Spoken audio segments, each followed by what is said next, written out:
Welcome to the summer series of Afternoon Light, the podcast of the Robert Menzies Institute. In today's episode, you will hear 3 papers delivered at our 2024 conference. The first paper is by Dr. Andrew Carr on the ADF Menzies built. The second paper is by Dr. Tom Lewis on the Menzies Defence Legacy, Wise, Brave and Enduring. The third paper is by Lucas McLennan, and it is on Australian anti-communist organisations in the Vietnam War debate. I'd like to begin by acknowledging the First Nations people on whose traditional lands we meet. Can I also thank the organisers, Georgina, Zach, Christina, and everyone else involved in this wonderful weekend. Finally, I'd also like to pass on Peter Dean's apologies and best wishes. Unfortunately, due to family commitments, he's unable to join us today. Exactly 85 years ago, on the 23rd of November, 1939, the government of Robert Menzies authorised Australia's first major deployment of the Second World War. In the popular and scholarly understanding of Sir Robert, this action would seem emblematic of the man and his approach to national security. His historical image is tied to the idea of Australia working closely with its great and powerful friends. This is how Australia has always sought its security, by heading overseas to aid our allies. Yet, Menzies' decision that day was far from automatic. As many in this audience will no doubt know, on the 3rd of September 1939, Prime Minister Menzies had told the Australian people that, quote, Great Britain has declared war upon Germany, and that, as a result, Australia is also at war. But he then waited 81 days before sending aid overseas. Why was that? Well, as Menzies instructed the High Commissioner in London and told him to pass on to his British government hosts, quote, until the position of Japan has been cleared up, it will be useless even to discuss the sending of expeditionary forces. Menzies wanted to help Empire and England, but he knew that Australia had distinctive strategic interests that must be attended to first. And so he spent the first 2.5 months of the war seeking a British guarantee of security, as well as aid and support for his island home. Should a threat emerge, any Australian deployments would be returned home, Menzies insisted to his British counterparts. In this small little vignette of Menzies' first taste of wartime decision-making, we see clearly that Sir Robert is a man not easily pigeonholed into the common frameworks that define Australian strategic history.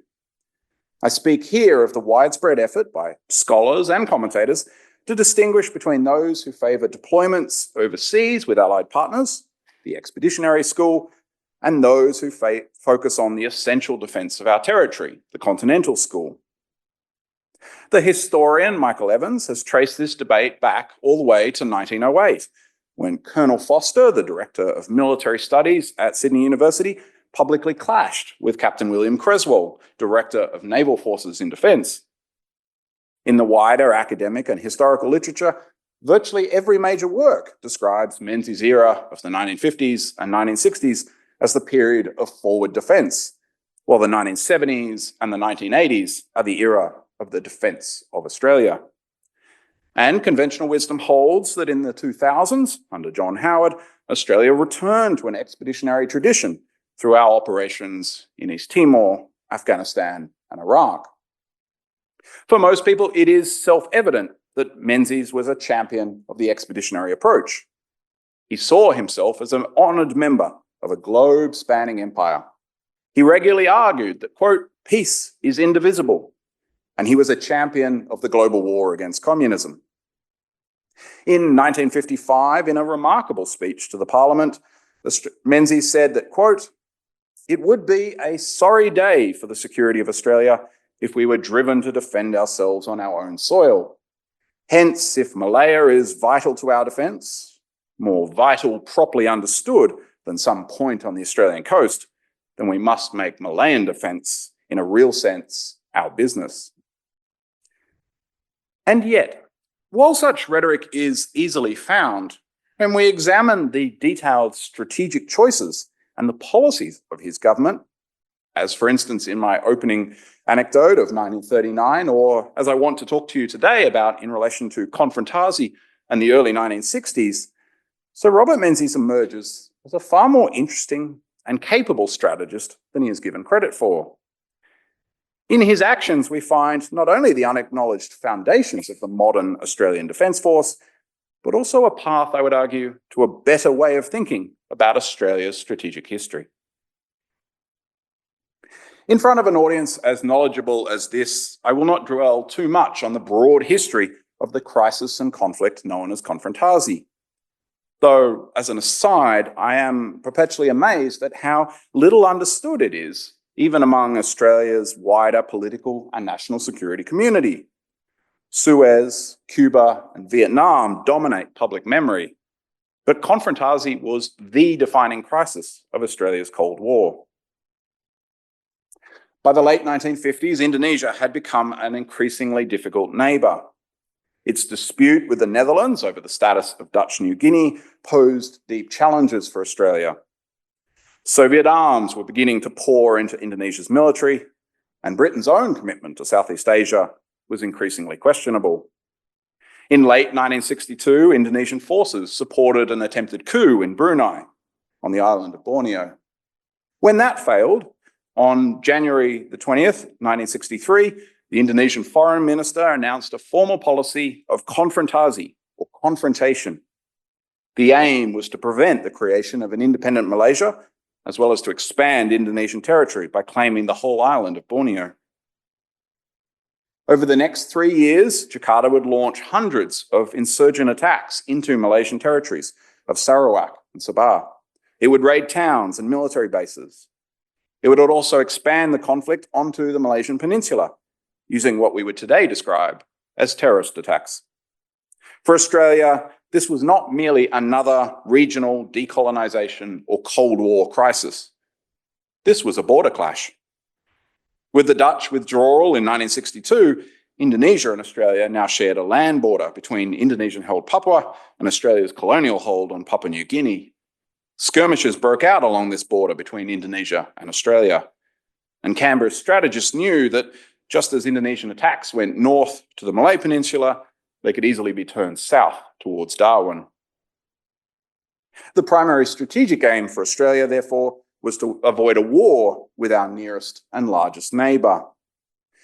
This led the Menzies government at first to seek to refuse British entreaties to send forces in support in order to avoid antagonising Jakarta. Yet even after a contribution became necessary, avoiding a whole-scale war remained the primary concern. Nearly all parts of the Australian military were eventually entangled in responding to confrontasi. Army Special Forces and infantry conducted cross-border raids into Kalimantan to distract and deter Indonesian aggression. Naval warships patrolled nearby waters, and the RAAF worked to expand air bases and coordinate with the British for a major response campaign should conflicts escalate. Yet, as lethal as these skirmishes were, neither Jakarta, Canberra, or London wanted a war. If that war should come, however, the Menzies government wanted to be prepared.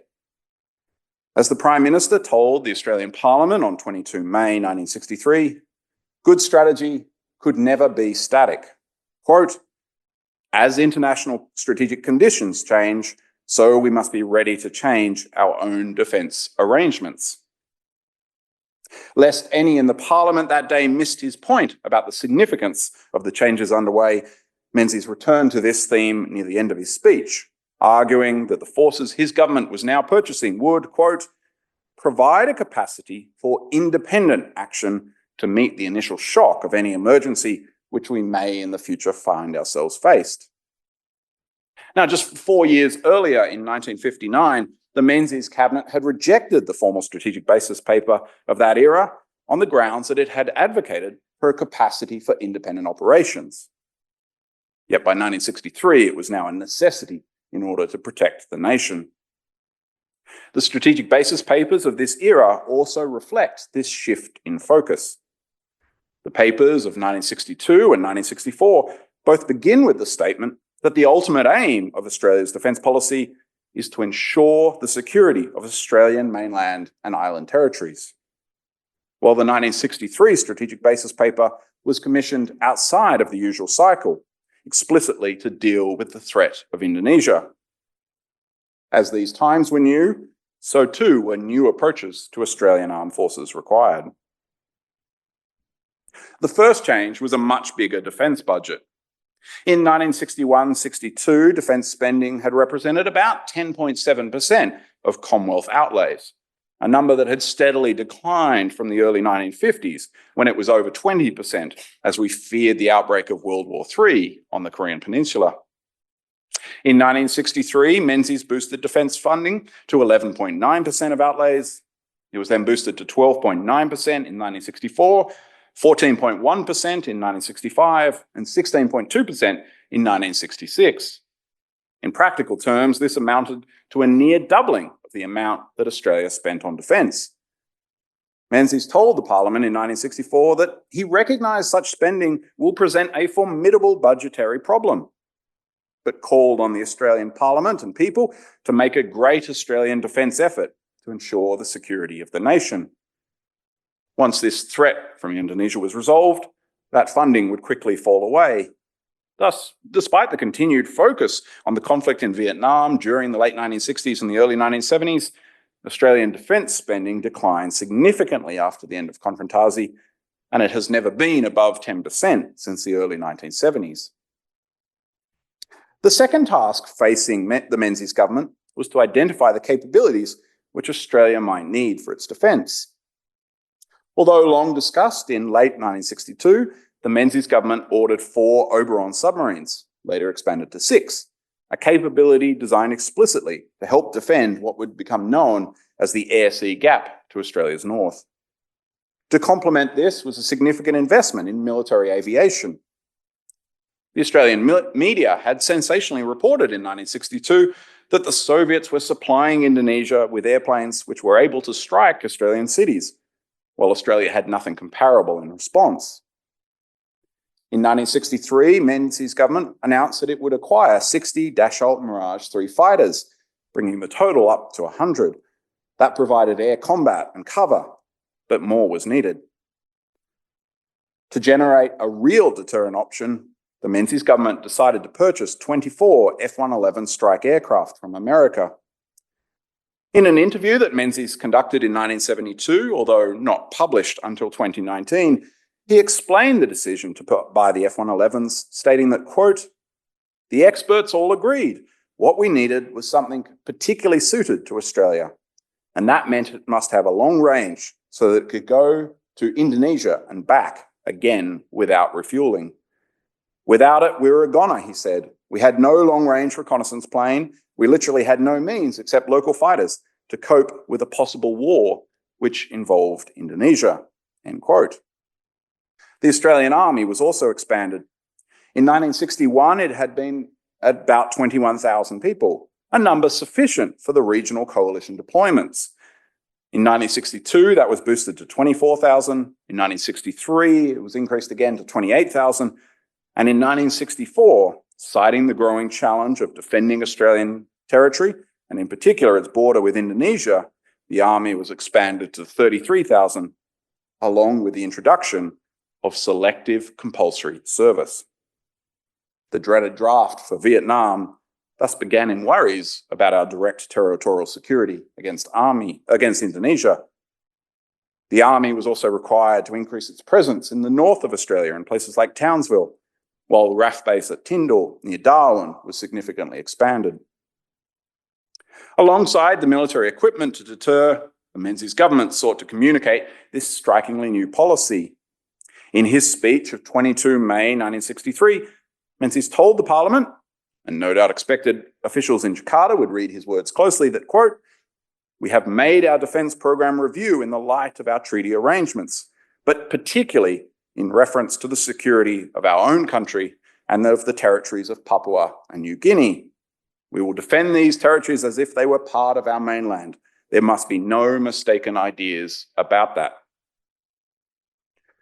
Of all these military decisions, of subs, fighters, strike aircraft, bases, and more troops, only the expanded army could be useful in coalition operations in the wider Cold War. All the rest was designed explicitly for the direct defence of Australian territory should a war with Indonesia break out. Ultimately, thankfully, that war did not come.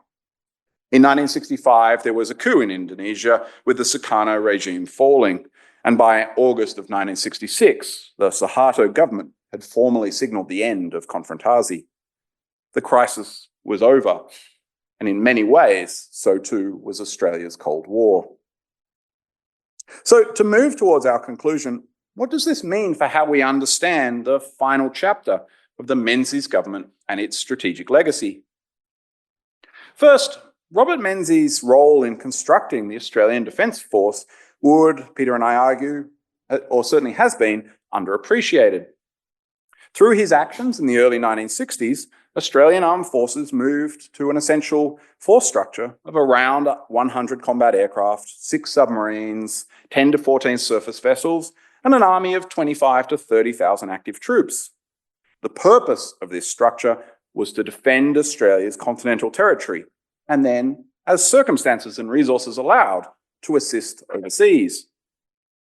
In 1976, the Australian Defence Force was established and a Defence of Australia strategy proclaimed. Yet, thanks to Menzies' decisions a decade earlier, this change did not require significant shifts in the capabilities, structure, or purpose of our armed forces. And over the 5 decades since, despite major technological change and the heavy operational demands that we have asked of our soldiers, today's ADF remains in roughly the same shape and for the same purpose as Menzies set out in the 1960s. We are the inheritors of the ADF Menzies built. Flowing directly from this is our second major takeaway. We believe that the value of the expeditionary versus continental framing has now passed its use-by date. It may be an easy shorthand, but it obscures to the point of stereotype what our national leaders actually believe about defence and security. There is, in Australia, a strange convergence between the left and the right when it comes to describing our nation's defence policies. Both sides agree that Australia goes overseas in search of our security and treat the historical record as fundamentally settled on this point. The only point of disagreement, a point of interminable disagreement, it should be said, is whether these coalition efforts are to be celebrated for their service to Western values and supporting our mates, or to be condemned for representing dependence and anxiety. Yet, this story defies common sense. At a basic and abstract level, that a Prime Minister would see the defence of their own nation's sovereign territory as their primary concern is both self-evident and obvious. And yet, such is the degree of myth-making around Menzies and expeditionary operations in Australia that this common sense reality is easily forgotten. What I hope Peter and I have begun to show to you this morning is that common sense has prevailed in our nation's history. When our nation is safe, as it has been for most of our history, we are more than happy to lend a hand wherever it is needed. When, however, the rare direct threat emerges, as it did in the 1880s, 1940s, 1960s, and again in the 2020s, we prioritise our immediate security at home. Australian leaders, Menzies foremost among them, understand that our allies and domestic audiences expect rhetoric stressing the importance of values and overseas contributions. But when it comes to spending taxpayer money, setting classified strategic priorities, and deciding major military acquisitions, a different and fundamentally common sense logic can be identified. Secure the homeland, then try to help overseas when and where we can. As I just noted, we are today in a moment much like the one Menzies faced in 1960. Our continent is once again at the direct risk of attack, and this will require a much more vigorous defence policy than we have had in recent decades. If we are to make good decisions in our own troubled times, we can take inspiration from that approach proposed by Menzies himself. Quote, "As international strategic considerations change, so we must be ready to change our own defence arrangements. The condition of an effective defence program is that it should be based upon as accurate an assessment as can be made of the probable sources and nature of the apprehended attack, the area of possible conflict, and the nature of the operations. Wise words indeed. Thank you very much.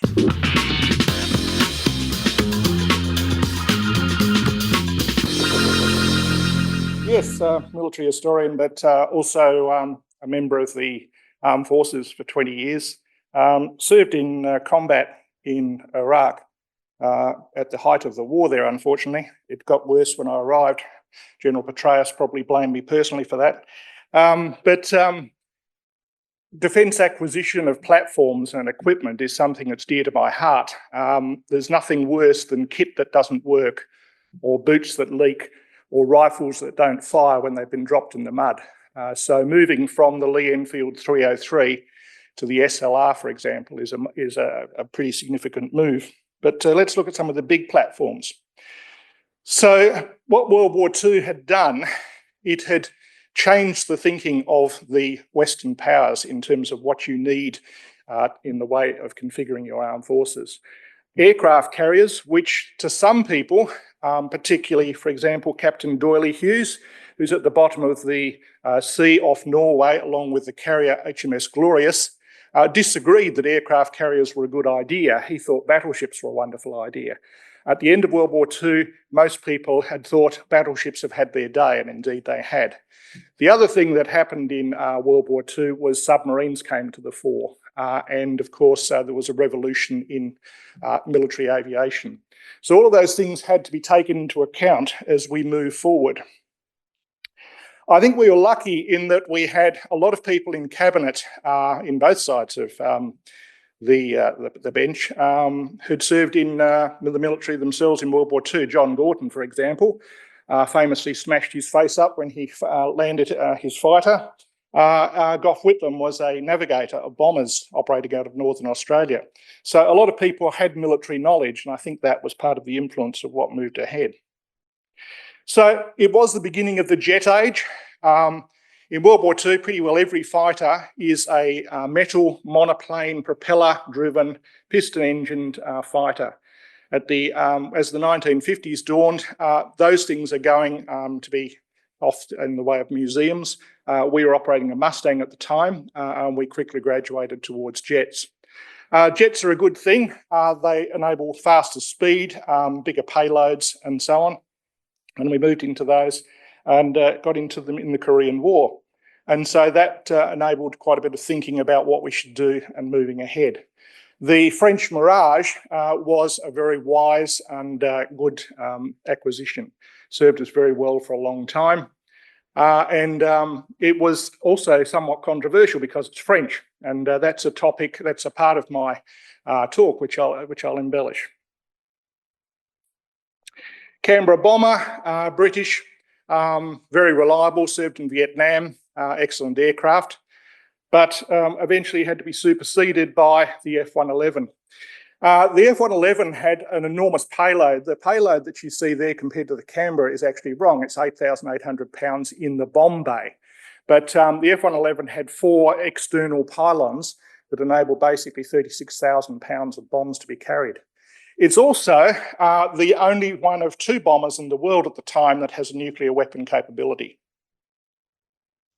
So you may say to yourself, who do we want to drop nuclear weapons on?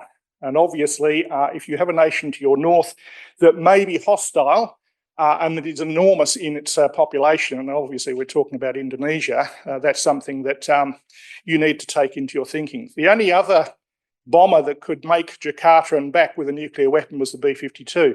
Strangely enough, the B-52 was being thought of as, okay, that's a bit World War II. It looks like the B-29, although it's got 8 engines. Interestingly, the B-52 is still with us today. The Hercules was acquired at the time, and the Hercules is still with us. We're now on the 4th generation of Hercules aircraft that we've had. And I've actually spent the last couple of years interviewing Hercules pilots and aircrew who went into Darwin with that venerable aircraft, and there's some of them having a kip in Cyclone Tracy. And that was the first aircraft to reach Darwin after the devastation of Cyclone Tracy in 1974. And they basically kept going for the next 3 weeks. shuttling people south and bringing in essential supplies north. And eventually that was supplemented with TAA and Qantas and so on. A wonderful aircraft, have flown in them myself, the C-130J in Iraq, and it has some interesting characteristics. There's nothing like, you'll never want to go back to the fairground again if you've done what they call a tactical descent in a Hercules, which basically means that from 30,000 feet you do a dive, a spiral dive, to get into a very short runway. And the reason you do that is because people are pointing surface-to-air missiles at you. Yes, and there's nothing more alarming than when you hear the weapon system going off from inside the Hercules. It sounds exactly like somebody is standing outside and banging a metal garbage bin with the lid, as in bang. And what that is actually the chaff, the seduction measures going off because somebody has pointed a surface-to-air missile at you, and it's blooming big heat-filled bits of aluminium to try and seduce the missile. In other words, the missile is going to miss you, hopefully. We entered the aircraft carrier age, and we'd never done that before. We acquired 3 aircraft carriers. One was on loan from the British for a while, that was Vengeance, while Melbourne was being changed around to that altered flight deck that you see there. Sydney had a straight flight deck, and she was changed into a commando carrier later. Aircraft carriers basically give you expeditionary force. You can go somewhere, you can stay there, and you can clobber them. And that is exactly what happened in the Korean War. You couldn't get enough firepower into Korea because of its geographical considerations, but if you deployed aircraft carriers, you could. So aircraft carriers are an excellent thing. They allow you to go places and stay there, particularly if they're nuclear powered, in a way which no other weapon system will. So this was a wonderful acquisition that we had, a really useful piece of kit. And I think probably one of the most tragic moments in Australian military history was when we decided in the Hawke era to not renew the fixed wing capability that we once had. We don't have a fixed wing capability at sea anymore. We have helicopter capability with those 2 very nice Navantia helicopter carriers that you usually see in Sydney. The Japanese are presently converting their helicopter carriers over to carry the F-35. Would that we do the same thing. We also acquired helicopters. There's the first helicopter the RAF ever had, very primitive looking device. But helicopters, interesting to think, really were something that only came of age in World War II. And they're an excellent thing to have both on land, as you can see there. Do you see the little man on the left-hand side dangling under the helicopter? But also at sea, because you can hunt submarines with them, you can do all sorts of things with them. So we got into helicopters as well. And there's a helicopter at work in Cyclone Tracy. And again, there's somebody dangling underneath that one in the top one. We also entered the guided missile age. So ships changing over from gun to having missiles and missile defence measures. And this is interesting because we actually went to America to buy these 3 very, very capable, basically what you might call an air warfare destroyer. That's a really significant move for Australia. Particularly in naval circles, this was something that was almost regarded, and there were heated conversations in wardrooms around the world about this, as almost traitorous. We were moving away from the Royal Navy, which had been our mother navy, who had trained our officers from the formation of the RAN before World War I. So naval officers would be trained at Jervis Bay, HMAS Creswell, and they would then go to the Royal Navy for another couple of years of training, working in Royal Navy ships in actual officer postings. It takes years, it takes decades to grow a navy. You can't just grow it out of a box. It's the worst force of all in basically, if you consider how to form an armed force, a naval force is the hardest of all. And that's why the British, for example, had a naval permanent force before they had a permanent army. It takes a long time to acquire them. So moving away from British technology, moving away from your mother navy was something that was very, very much debated. But we bought these very capable destroyers and we started embracing the best technology. That is something I think the Menzies government deserves an enormous amount of credit for. They went after the best kit, no matter who you actually bought it from. Excellent destroyer, all male, by the way. No females ever served on this. And much weeping in the fleet when they were finally discarded only about 20 years ago. We got into submarines again. We'd actually had 3 waves of submarines before this. The first wave of submarines had served in World War I. One of them is sunk near Istanbul. I was over the top of it recently. The wreck's still there, and she had run amok, as they say, very capably in the Gallipoli campaign. The other one is sunk off New Guinea. We then had 2 more waves of submarines, British submarines, that didn't really work in the 1920s and early 30s. And eventually, because largely of the Great Depression, we made the decision to get out of submarining. A fairly foolish sort of attitude, I think, given they were so capable in World War II. But we then decided in the 1960s to get back into submarining again. It's a really good force multiplier. The best thing about submarines is the enemy doesn't know where they are. So if they go to sea and submerge and stay submerged, which is the best thing about nucleus, the enemy basically is faced with an ever-growing circle of where that submarine could be. And they have to defend against it, even though it's not there. So that takes them lots of time and effort that they could be spending in other ways to prosecute a war against you. So submarines are essential. We acquired the Oberons. There's 2 of them lit up for Christmas. They're an extremely capable hunter-killer submarine. I've just finished writing a 15,000-word paper for the Naval Historical Society about what they did in the Cold War. It was fairly difficult to write. I've got an intelligence background, so you don't particularly want to have things in the paper that creep in because you know them, that you really shouldn't have put them in there. So I basically had to classify every paragraph, as you used to do in the old days, with where I got it from. But they're an extremely capable and very quiet intelligence gatherer, following Russian destroyers and things like that into Cam Bay. So it was a sort of rather interesting thing to think about. But have a look at the numbers there that submarines were occupying in the minds of the Russians and of the USA. So you can see that the USA is well behind, but of course you add to those the French and the British and hopefully the Australian submarines. You can see that submarines are starting to dominate in terms of the platform that's important in the modern age, along with aircraft carriers.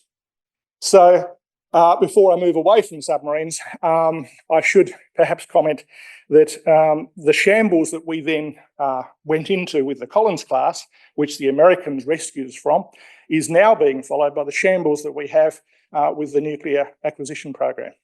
Don't get me wrong, I love nuclear submarines. We should have had them 20 years ago, but we shouldn't be going about it this way. We should be just buying them off the shelf and not building them in Australia. In fact, I don't think we ever will build them in Australia. I think it will get cancelled, but that's beyond the scope of what I'm talking about here. So there's Vice Admiral Burrell. He's over in the USA talking about bits of kit. So I was talking before about acquiring the best platforms.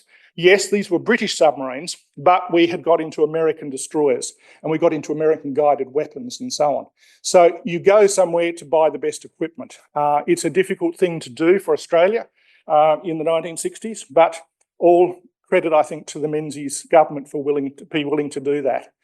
So there, for example, is one of the fighters that we were operating in World War II, along with things like the P-40 Kitty Hawk and so on. We're moving away from those.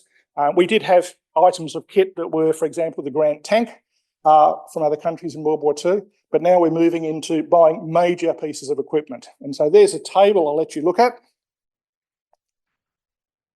of all the pieces of foreign equipment that we're starting to buy in the 1960s and 70s. And some of them, of course, are with us for 30 years, because a warship basically is something that you have for 30 years. Aircraft, of course, less, but a pretty considerable amount of stuff there. The P3 Orions, there's me about to get on board a P3 Orion for what, if I remember rightly, was an 11-hour submarine chasing flight. They do have bunks down the back, and a good thing too. A really capable aircraft, lovely aircraft, and we've only just started to get out of those and into a new generation of submarine maritime hunters. They're also capable of surface attack using Harpoon missile. Very, very capable aircraft. Had them in Darwin for a long time, and then strangely moved them back to Adelaide. I don't know why you base submarine chasing aircraft out of Adelaide. The reason was apparently that's where the aircrew want to live. They don't want to live in Darwin. It's also where the aircraft washing facility, would you believe, is, because a maritime aircraft needs washing after it comes home. And they've got this big warehouse that the aircraft is driven into and gets a spray. So the submarines there again, they went through basically the life of type extension. So they again acquired the ability to launch Harpoon from a submerged capability, which is pretty significant if you think about it. So they got upgraded. We were originally going to get 8, got 6 in the end. We also moved into this tank, which is British, a great tank, served in Vietnam and did very well. And then we got into the Leopard after that, another capable tank. And again, this time we made the right decision. We got into the Abrams. We're now getting to the Mark II version of the Abrams. And I think we're supposed to be giving the earlier ones to the Ukraine, if I remember rightly, the other day. A rather strange thing to do, but anyway. They serve very capable in Vietnam. As did the armoured personnel carriers. If you've seen the movie about the Battle of Long Tan, this is the carrier that comes to the aid of the boys in the firefight in the rain. And strangely enough, some of them are still serving. They're basically a box to get your troops into the battlefield without getting dead. They're not a tank. The argument goes that do you really need to upgrade what basically is a track box? We did put bar armour around them because new missiles basically can go through the armour they've got. They should be replaced. They're very capable. And finishing up, here's something that's very, very sort of a small thing to think about, but very, very important. We decided to invest in a new assault rifle. And basically what we had in World War I and World War II was the Lee Enfield 303. It's a 10-round bolt-operated magazine-fed rifle, very accurate, very, very reliable. The definition of reliable in terms of an assault rifle is drop it in a pool of liquid mud, leave it there for 30 seconds, completely submerged, get it out and then do what they call a field strip to it. A field strip is what any soldier can do. You basically take it apart to its fundamental pieces and put it back together again after a quick clean. Does it fire? The Lee Enfield 303 does that. So replacing something with the SLR, which you see there, is a big step. It's a big step forward. And should it be done? And we've now replaced the SLR with the F-88 Steyr, which I carried myself in battle. I think the SLR was slightly less efficient than the Lee Enfield, but it's semi-automatic, which means it fires around every time you pull the trigger. So it's fast to fire. You can also convert it to automatic, so it's like a light machine gun. The F-88 has a telescopic sight, and when I first fired one, I thought this is a complete disaster because the sight will go out of alignment and it won't be accurate. That's not right. It's a very, very good rifle. So we moved into that, and the SLR served us very capably in Vietnam. We also looked at other light weapons, and they're quite often dismissed because the big pieces of kit are the expensive ones and they get the attention. But if you look at the list there, you can see all of these new pieces of kit that came in as we had the Menzies government involved in Vietnam, and very reliable they are. Some of them, of course, not necessarily British. So it's an impressive defence legacy, and there's me congratulating the great man on the shores of Lake Burley Griffin a couple of weeks ago. But as you can see, it's a set of decisions that are well thought out and far-reaching and wise. They weren't afraid to make the right decisions, which I think is significant. Submarines and aircraft carriers, I think, are the most significant purchases that they made, and would that we had such capable weapons in modern terms today. I'm not sure where we're going with that, but they didn't neglect the smaller stuff. A great set of decision makers, a great government in terms of defence acquisitions. Would we have the same today? Thank you.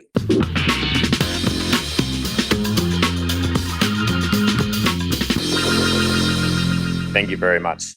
So yes, when I put in this proposal earlier in the year, I'd been reading a text by an American historian, Sandra Scanlon, about the history of what she called it the pro-Vietnam War movement in the United States, and how that had had a major influence, particularly on the development of conservative politics.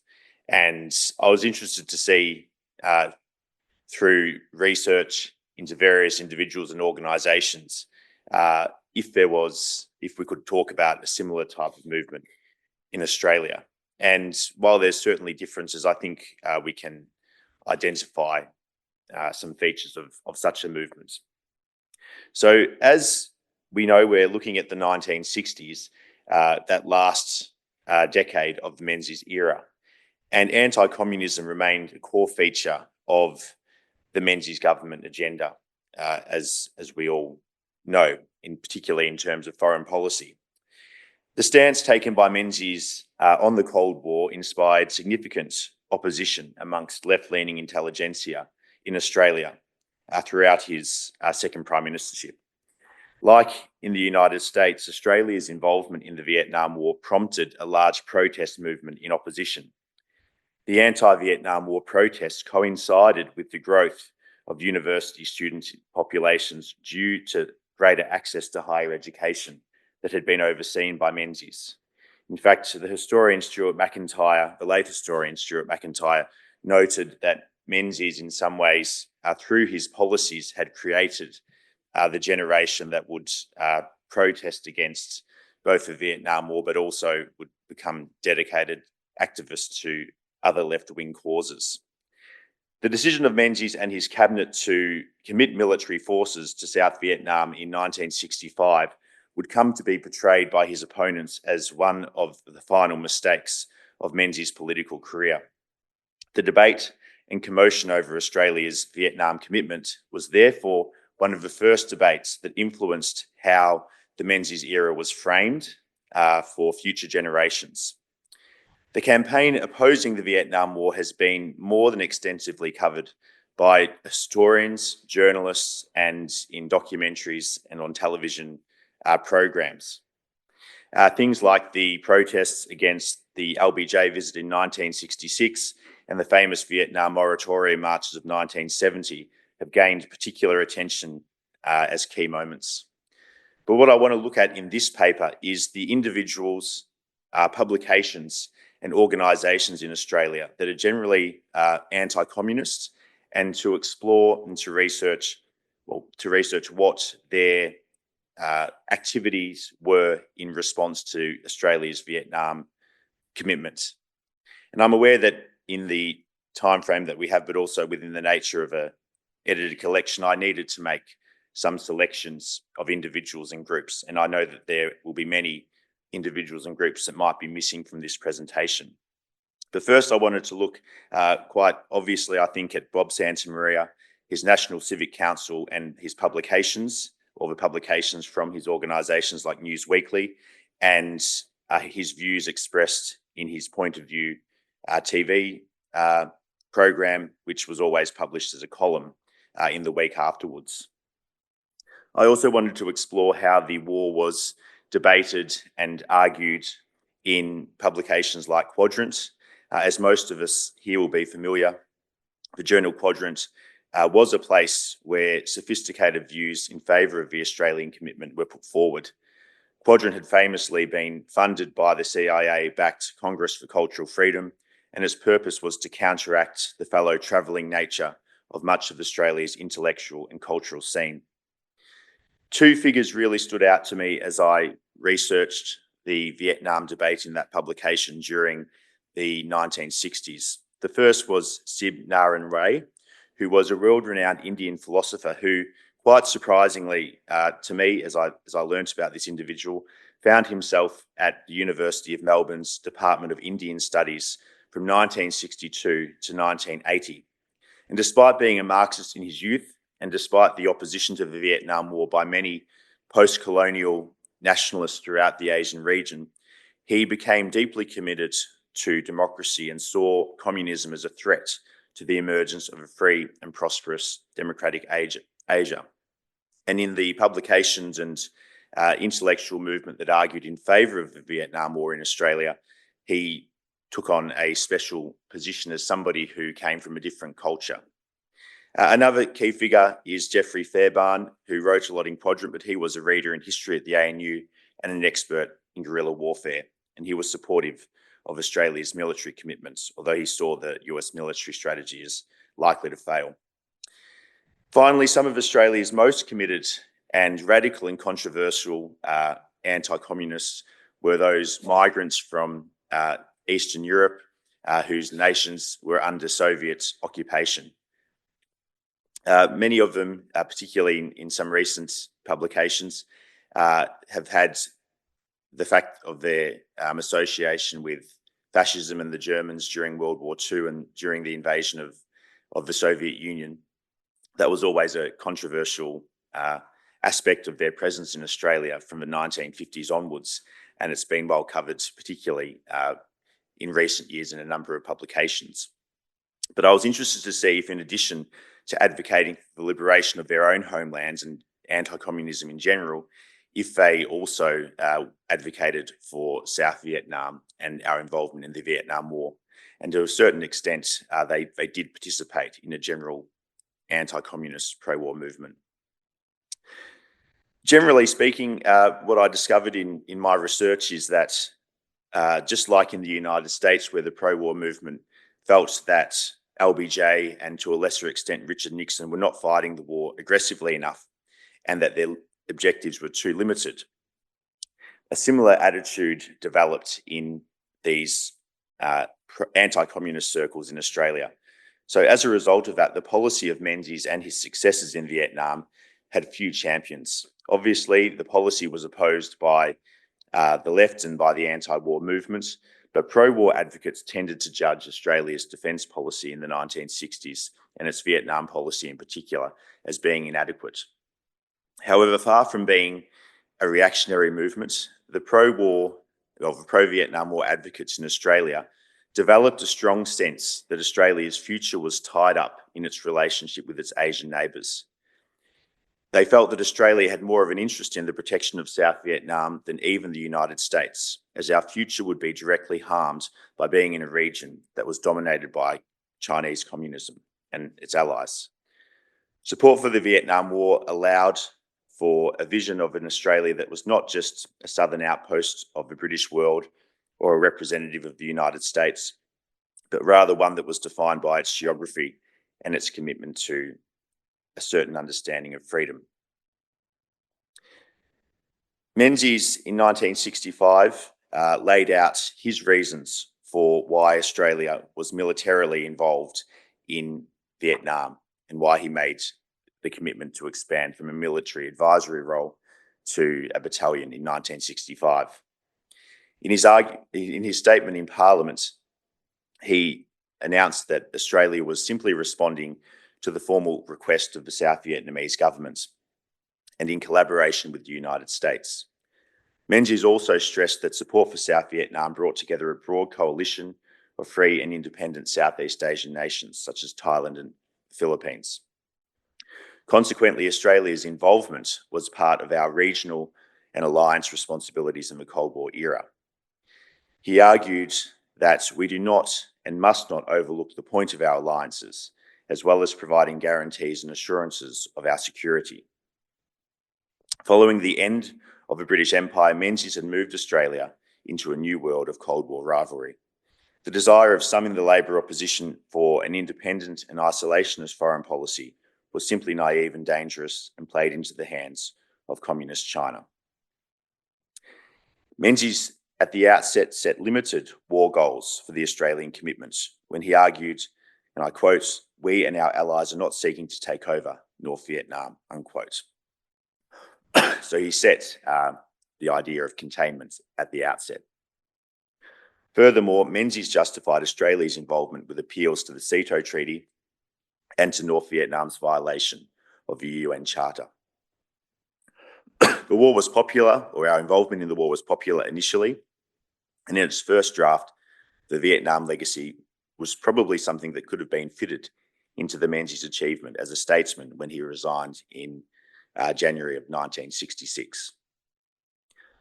So in the pro-war circles, I'll begin by just looking at some of the key ideas and advocacy of Santa Maria. So in his own writing, Santa Maria and the NCC had begun by idolising in the 1950s the Diem regime in Saigon. And during protests by the British advocates, or Buddhist activists, including acts of self-immolation, he provided strong defences of the Diem regime, saying, and I quote, "He cleaned up the country, united it and introduced programs that will do much for its people. Santa Maria held out the policies of DM as an appropriate path of non-communist development. He was outraged by the CIA-backed assassination of DM and the new regime that was installed to replace him. Santa Maria therefore saw South Vietnam's government and the US as fundamentally delegitimized by that whole affair in 1963. He argued, and I quote, "The principle of legitimacy is now destroyed," unquote, in South Vietnam, that the groundwork was laid for an endless cycle of coups in South Vietnam, and that was proven to be correct. So while the war was still worth fighting in 1965 and beyond, he believed that the possibility of an attractive non-communist option for the people of South Vietnam had been lost. He defended the decision to make commitments in South Vietnam, also because he critiqued Australia's military standing, saying that Australia would become indefensible if communism gained further ground in Southeast Asia. The commitment was also needed to show the Americans that Australia's commitment to the alliance was strong, because Australia at that time was so reliant on America for its security. This point is important because Santa Maria believed that Australia did not invest enough in defence, and that as a result was too reliant on the United States. Australia needed to be resolute in its commitment to Vietnam, but it also, he said, needed to develop its own defence force so that if necessary, it could defend itself, apologies, and also contribute more significantly to the anti-communist struggle in Asia. The US would be more inclined to assist Australia if it was more self-reliant, for Santa Maria argued that allies find a much greater percentage in helping the strong rather than the weak. As negotiations developed in Paris for peace in the last year of LBJ's presidency, 1968, Santa Maria advocated that any peace deal should allow the troops to remain in South Vietnam. So he argued for an ongoing involvement in South Vietnam. The tenor of Santa Maria's contributions during the war lamented what he saw as the inadequacy of Australia's commitments, as well as a lack of serious commitment to preserving South Vietnam's independence during the peace negotiations. Santa Maria thought that Menzies was caught between his affections and his intellect in navigating foreign policy between 1961 and 1966.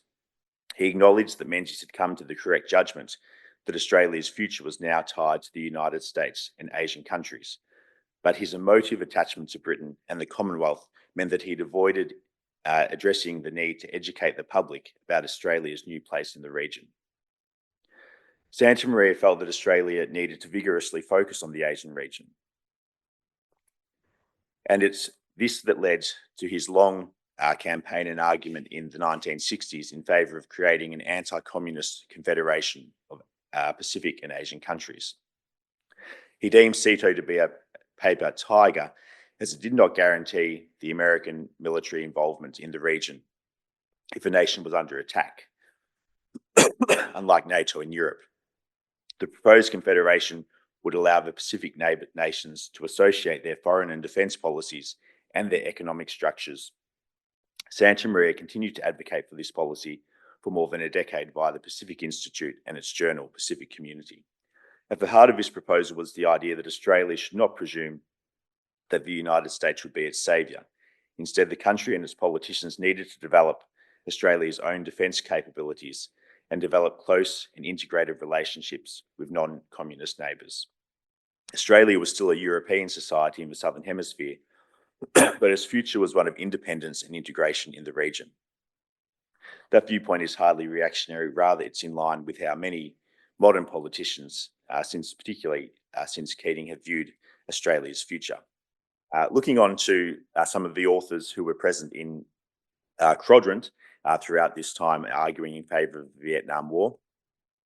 I mentioned in the introduction Shivnarayan Ray, who'd found himself in Australia during the Vietnam War debate.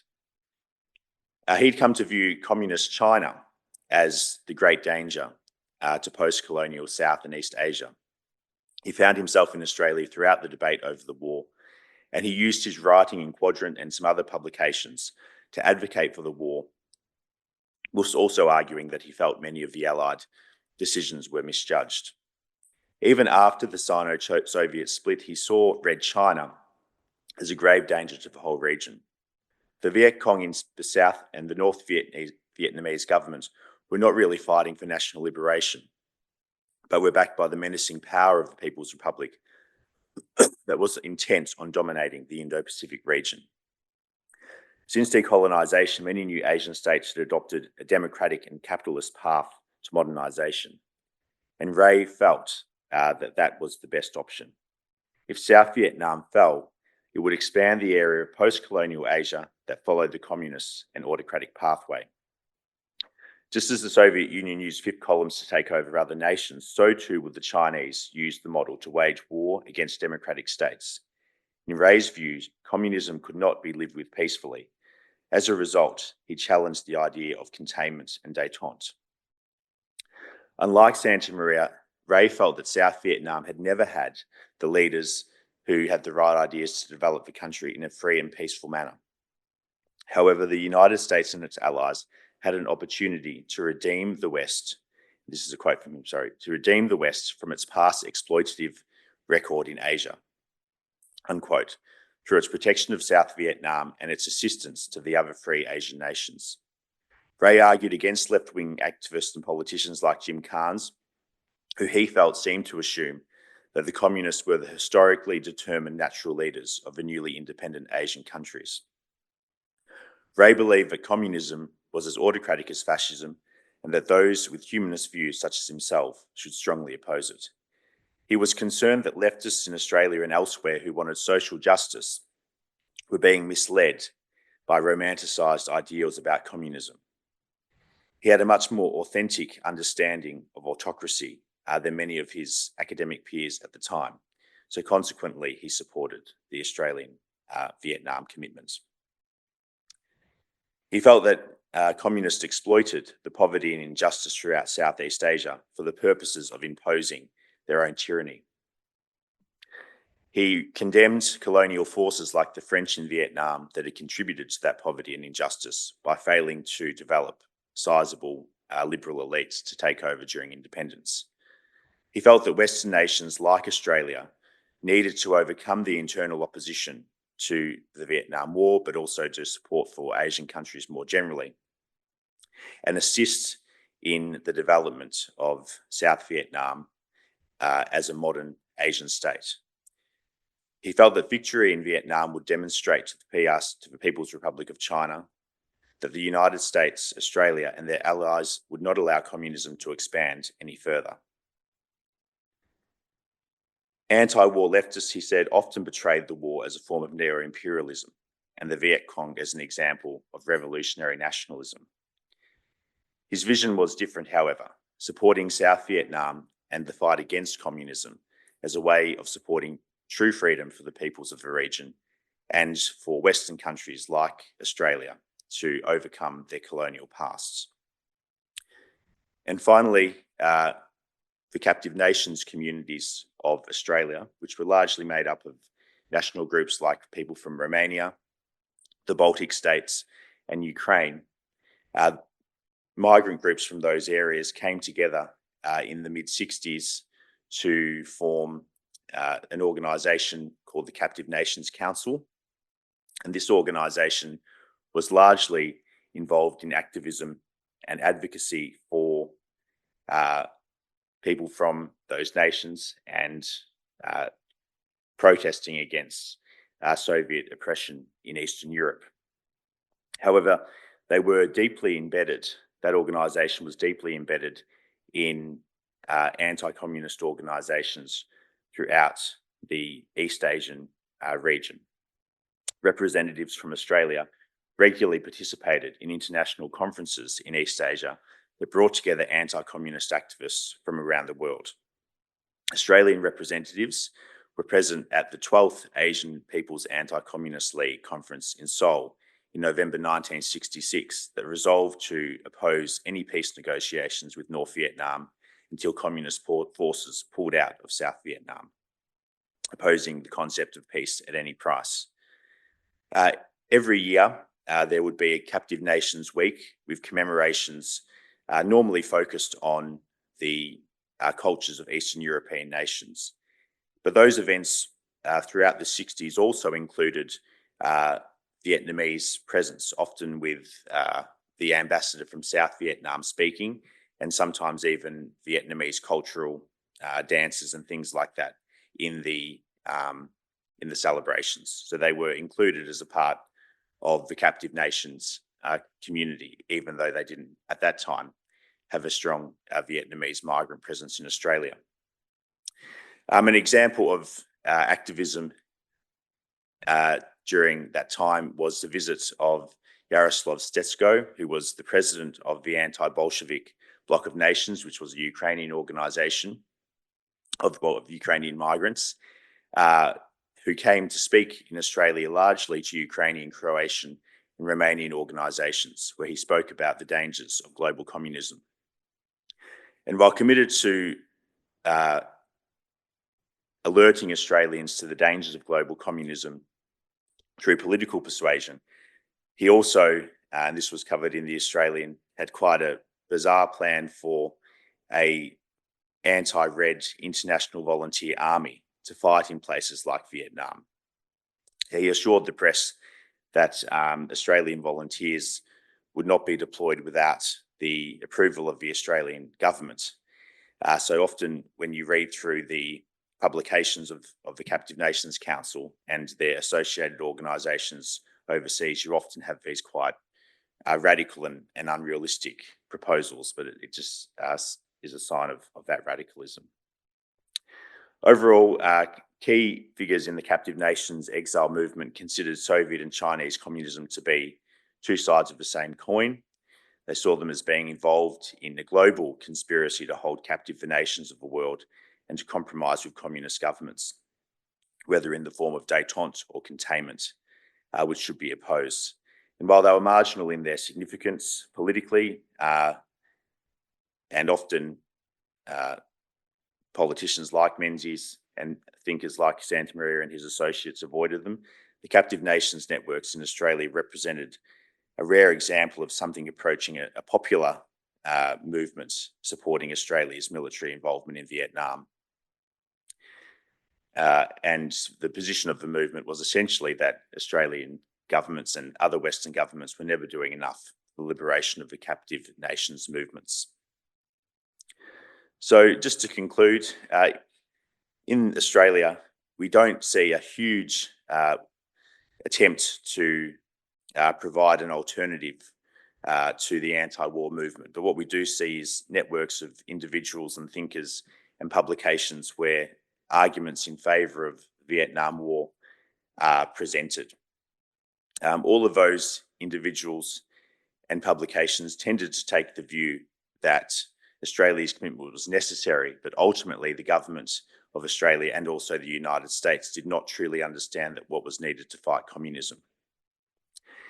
Each entity developed a strong vision of Australia taking an active role in the region and rejecting the view of Australia simply as being a British or United States outpost in Southeast Asia. They all had the same view that the protest movement was being used or subverted by international communist interests. And I feel that these individuals and groups really do represent a serious effort to think about and articulate a role for Australia in our region during the 1960s.